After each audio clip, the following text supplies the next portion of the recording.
দর্শক, পরিস্থিতি কিন্তু উত্তপ্ত হয়ে উঠছে।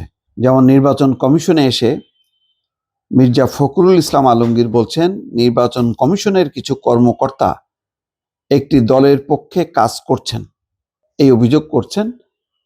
অন্যদিকে জামাতের একটি প্রতিনিধি দল তারা অভিযোগ করে এসছে যে মনোনয়ন বাছাইয়ে পক্ষপাতিত্বমূলক আচরণ করা হচ্ছে। একই বিষয়ে কারো কারো মনোনয়ন বহাল থাকছে, আবার কারো কারো মনোনয়ন বাতিল হচ্ছে।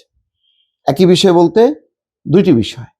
একটা হচ্ছে ঋণ খেলাপি, সেই ঋণ খেলাপি ইস্যুতে কারোর মনোনয়ন বহাল থাকছে, আবার কারোর বাতিল হচ্ছে। আরেকটি হচ্ছে দ্বৈত নাগরিকত্ব। দ্বৈত নাগরিকত্বের এই বিষয়টা অত্যন্ত গভীরে চলে গেছে। সেখানেও দেখা গেছে যে কারো কারো বাতিল হয়েছে। যেমন বিএনপির আব্দুল গফুরের নামে বাতিল হয়েছে, জামাতেরও সম্ভবত বাতিল হয়েছে, আবার কারো কারো থেকে গেছে।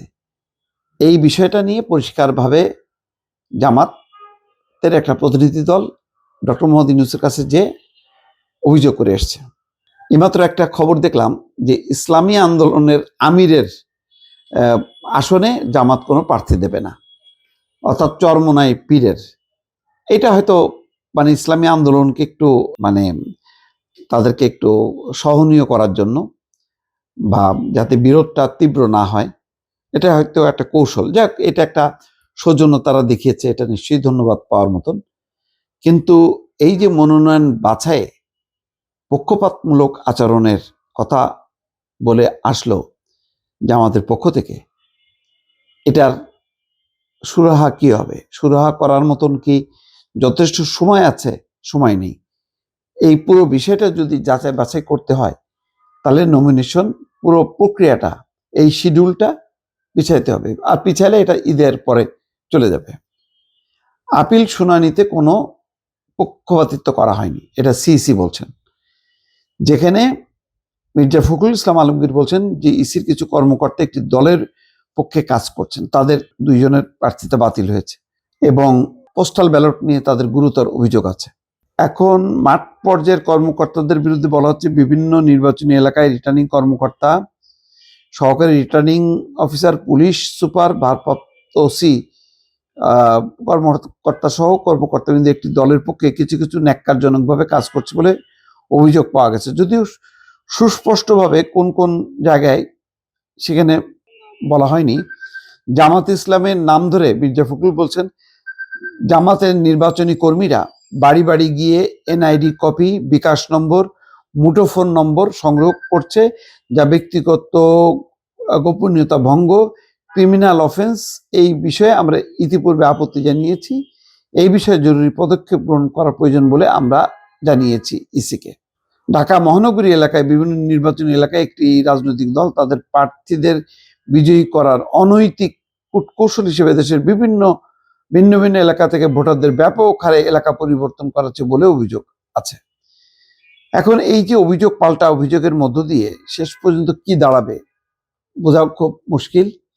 কারণ দুই পক্ষ দুটি গুরুত্বপূর্ণ জায়গায় গেছে। জামাত গেছে সরাসরি প্রধান উপদেষ্টার কাছে। প্রধান উপদেষ্টা অবশ্য বলছেন সব কেন্দ্রে সিসি ক্যামেরা বসানো হবে, যাতে ভোট অনুষ্ঠানের দিন যাতে কোনো রকম গোলযোগ বা অনিয়মগুলো ধরা পড়ে। কিন্তু এখন এই যে মনোনয়ন বাছাইয়ে যে পক্ষপাতিত্বের অভিযোগ, এটা কিভাবে দুটিটা সমাধান করা হবে? অথবা মির্জা ফখরুল যে বলে গেলেন যে ইসির কিছু কর্মকর্তা একটি দলের পক্ষে কাজ করছেন, এটাও কি এখন, সেটাও আবার রেমিডিটা কি, কিভাবে এটা কাজ করবে, একটু জটিল হয়ে যাচ্ছে দর্শক। কালকে পরশু তরশু 3 দিন গুরুত্বপূর্ণ সময়। এই সময় যদি অভিযোগটা খুব গুরুতর আকার ধারণ করে, তাহলে এর সমাধান কে কোন পথে রাজনৈতিক অবস্থান নেবে বোঝা যাচ্ছে না। আজকেই কিন্তু উত্তপ্ত হয়ে উঠেছে। ছাত্র দলের পক্ষ থেকে নির্বাচন কমিশনের সামনে অবস্থান কর্মসূচি তারা রাত পর্যন্ত চালাবে বলেছে। সেখানে অভিযোগ হলো যে পোস্টাল ব্যালট নিয়ে। তাহলে পোস্টাল ব্যালট নিয়ে এবং ওই যে একই বিষয়ে ভিন্ন ভিন্ন সিদ্ধান্ত বিভিন্ন জায়গায়, দ্বৈত নাগরিকত্ব এবং ঋণ খেলাপি বিষয়। তো একটা জটিলতা কিন্তু দেখা যাচ্ছে। এটা যদি খুব বেশি মাথাচাড়া হয় তাহলে কিন্তু নির্বাচনের পরিবেশটা নষ্ট হবে, একথা বলাই যায়। দর্শক ভালো থাকবেন, আল্লাহ হাফেজ।